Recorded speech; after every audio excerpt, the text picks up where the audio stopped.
Sometimes the best conversations happen after the show. Here's what happens when we turn the mic back on for one of those conversations with Michael Caviness. Also, please note that Eric started with the question, what is the biggest obstacle the fire service faces in the state of North Carolina? The biggest obstacle that I see in the state is this is a hot seat here. People aren't going to like this answer, but I believe it comes down to we have bad fire chiefs that run people off, that don't understand. They think certification is required. What's required is training, and they don't understand certification. So they like to, at the office, at State Fire Marshal's office, I'd walk into a department and then tell these guys what training they're supposed to be doing. And I would stand there and say, did you know that your fire chief can check you off? They're the authority having jurisdiction, and they can do everything. All training can be done right here in this station. And their eyes get real big. They start looking at the fire chief, and the fire chief's like, thank you, you can get out. But right. it comes down to, a lot of times, it's all about leadership. It's all about knowing. There's some lazy fire chiefs. If you are running a certification and that's all you do at your station, you're not running a training program, you're running a certification program. And that's not the level of training you should be at. You should either be well above or well below, if that makes sense. Yes. Certification is an inch deep and a mile wide. Okay, it covers all the basics for liability for that fire chief. It's why fire chiefs do that, and I understand that part. But if I take you out and teach you a 2 or 3 hour ladders class, hands-on, teach you all the parts of it, how to properly care for it, how to put it up, how to climb, how to use, that works the same as the old OSFM sponsored Fire Rescue Commission class on ladders. It is that, I don't know, would that take 15 hours for that ladders class? Something like that. You can go out in the back of everybody's got a ladder.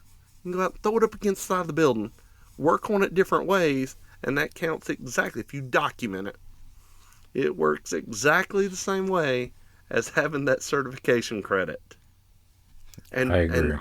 You just can't get that. So that's what I see as the biggest problem with training is we are so reliant upon certifications in this state that it is needed. All paid firefighters, it's a requirement.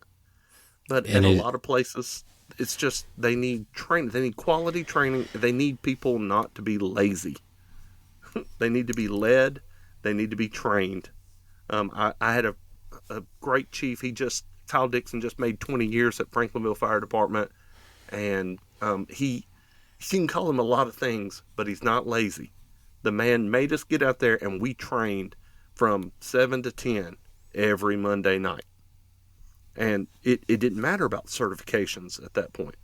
We trained because that's what we need to do. Oh, you need to figure out how to pull apartment load or whatever, where you're disconnected and we're pulling way off in the distance. How are you going to do that? We went out and tried different things and figured out what worked for us. Yeah, and you were good at it. And for the most part, hopefully. Some of us would be good at it. Some of us wouldn't, but yes. And what you were just saying, people get so reliant on that piece of paper, that it's a safety net, or they just push that you need certification, you need certification, you need certification. Well, I know a lot of people that hold a certification, but it doesn't make them good at what they do. You got to get out there and you got to work. And here's another part. You got to have the part. quality part of it. What sets my community college apart is my FTEs. The bulk of my FTEs are not certification. That was going to be my follow-up question. Was what is the ratio, or is there? I guess there's probably not really a sweet spot between certification and non-certification style classes, but your community college in particular, what do you think that ratio is between certification versus other fire trainings that you guys put together? We probably our FTE total, we probably get 30 to 40% of our FTE total out of certification classes. Mm-hmm. But we primarily deal in service training. That's the big thing. One of the things that I did when I first come in was I went and I tried to get every chief and every training officer on the payroll and let them know, hey, I will pay you to do what you've been doing for free. Every single day at the firehouse. Yes. And that, anybody that works for a community college needs to be listening to this with their ears wide open right now, because that is a way, especially for a smaller community college, to be creating those FTEs. And unfortunately, a lot of colleges are not doing that. That is cheap training, if that makes sense. That is cheap training that's being done. We're just capturing the training. Yes. We are logging the training. That requires work, and then it requires a lot you just have to stay on it. The paperwork's not going to come back all perfect. It's going to be a volunteer department may only have 3 people this week. They may have 15 next. If they average 10, they like to hear the departments do every other week, as far as training, or twice a month. And if you'll average 10 people per training or whatever, what that does, because that is cheap training, if a department, it allows me leeway because we are making money off of it. And therefore, when an expensive class comes in, I can say yes easier, if that makes sense. You're reading my mind. Because I was just going to mention that specific thing. You start making that money on the daily training activities that these fire departments are doing when they have a big specialty style class, or you're going to farm somebody in to come do a weekend program or something like that, and it's going to cost some bucks. That's not going to be free. Guess what?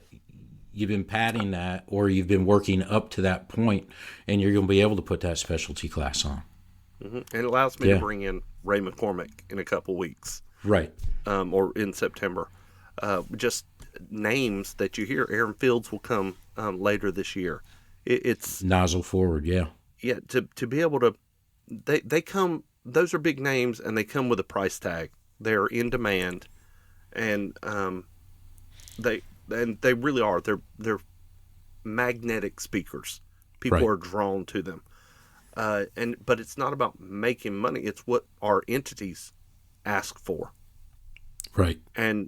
But there is a financial model there. So the other stuff helps me. And so that's looking at it from a strategic standpoint and trying to say, I have the leeway. Not all community colleges look at it the same way. There are some colleges in the state that will say, if you do not have 10 people in this class, you shut that class down. And so what happens? I know exactly what you're talking about. Those are my best advertisers because we do not cancel classes. That is, we do everything in our power not to cancel a class. And I don't care if 2 people show up. We will run that. If one person shows up, we will try to do what we can. We will teach it to them. And then we also allow people to show up, even if it's not the first day. I can't count them, but they're going to get the hours, and we'll send in their certification stuff. I get no FTEs off of that. I don't care. They needed the training. That's awesome. I'm glad to hear that. So can I ask kind of a follow-up question to that? And sometimes the B-roll conversations are the best. My follow-up question to that, I was in Fire Officer 3 a while back, and we were talking about education. And, there is a line between training and then working toward your degree. And the point that this battalion chief was making was the fact that the fire service in general has become so obsessed, like you mentioned, with certifications And, do you have this piece of paper? Do you have something that says you know how to do TR to this level? But he also brought that back around and he said, there are so many certifications and so many people have them, they're almost devalued now. And he mentioned how many people have an associate's degree in like fire protection technology, whether it be a bachelor's in fire administration. He said there's really no value. We need to be guiding firefighters away from that. And I thought that was kind of a weird way to express that, because if you learn what you're doing and if you get good at it and you see you're going to make a life out of it, go as far as you can in learning. And education never hurts anybody. No. But I didn't know how you felt about comments like that. Whew, that is like That's a touchy subject right there. to tell somebody to stop learning or stop that learning's not worth anything. That certification's not doing you any good. I mean, how many times were you told that years ago? Right. Well, I think he was aiming no good. I think he was aiming more toward like the degree side of it, Okay, as opposed to the training part of it. So I will tell you, degrees. So the fire protection technology degree that we run, the FPT program, is not for a beginning firefighter. Exactly. That's something different. So people go to a 4-year college. So if you're a nurse, typically, and you're going to get your BSN, you would go, or an engineer, you don't go get experience in it and then go. They don't let you start as an engineer at NASA and then you go to college and get something. But so you go, you learn these concepts and the theoretical, and then you put it in. But in the fire program, you are taught these skills ahead of. Matter of fact, you can start at a volunteer department with 0 skills and be a firefighter that night. You can start. You filled out the application, they put you on. You're a firefighter that night. But the education piece for us, for fire, is about fire protection management, really. So it's really captain and above that I don't even know how much it benefits captains. I want literate captains. I want them to be able to read. I want them to be able to write good reports, right? Mm-hmm. And so that's what the program probably helps you more than anything. We have a saying that everything is workforce development. That's what we're trying to gear the college towards, even in English class. How does that help? Well, they have to be able to read, interpret data. They have to be able to write well, because we're writing legal documents every time we fill out a fire report. That could be a potential legal document. And you want that written fairly well. Mm-hmm. And so that's where workforce development, trying to get those skills. I have trouble with anybody saying, I think that is an older mentality that I do think is starting to go away. I think what that guy meant was there needs to be value in it. Okay. That's what he's, what is the value? And we should all ask that. What is the value of a certification? Are there too many certified firefighters running around? It depends. How many firefighters can do their job, though? Well, right. What does that mean? Right. And I tell my instructors, you are judged by the worst student you pass. The worst person to come out of your program will always be how your program is judged. That's why it comes across as worthless. If you're giving it away, it is worthless. We probably fail about as much as any other college around. They get to us and we do not. We hold the line. I hold the line with my instructor. I back the instructors.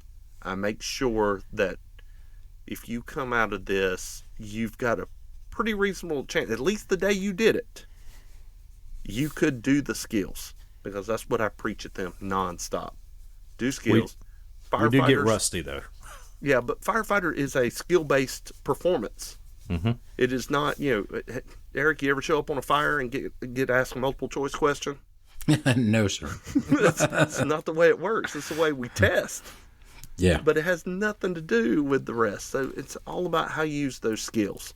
Yeah. And trying to get to that point. And so pattern recognition, when to do things, why experience matters.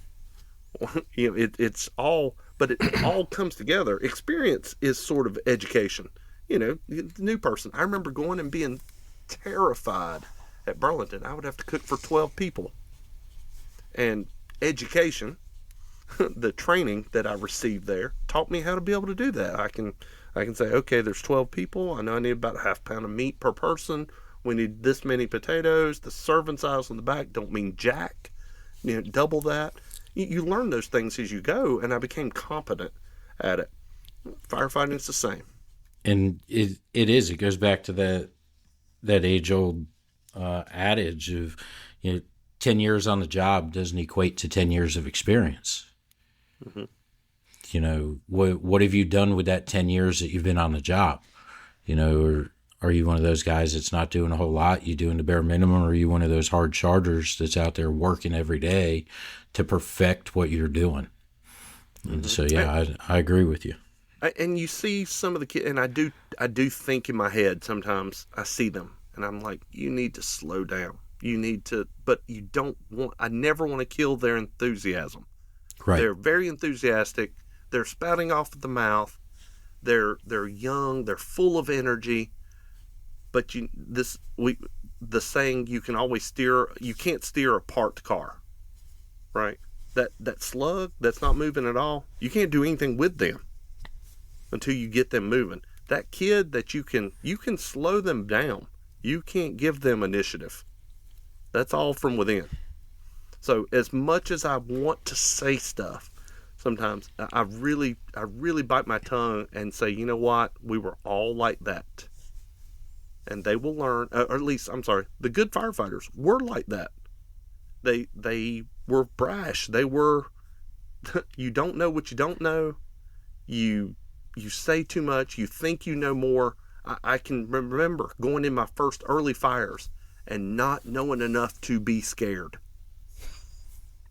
Absolutely. And I just did not know enough. Yeah. You look back and you say, holy crap, we were doing what? Bulletproof. I was absolutely bulletproof.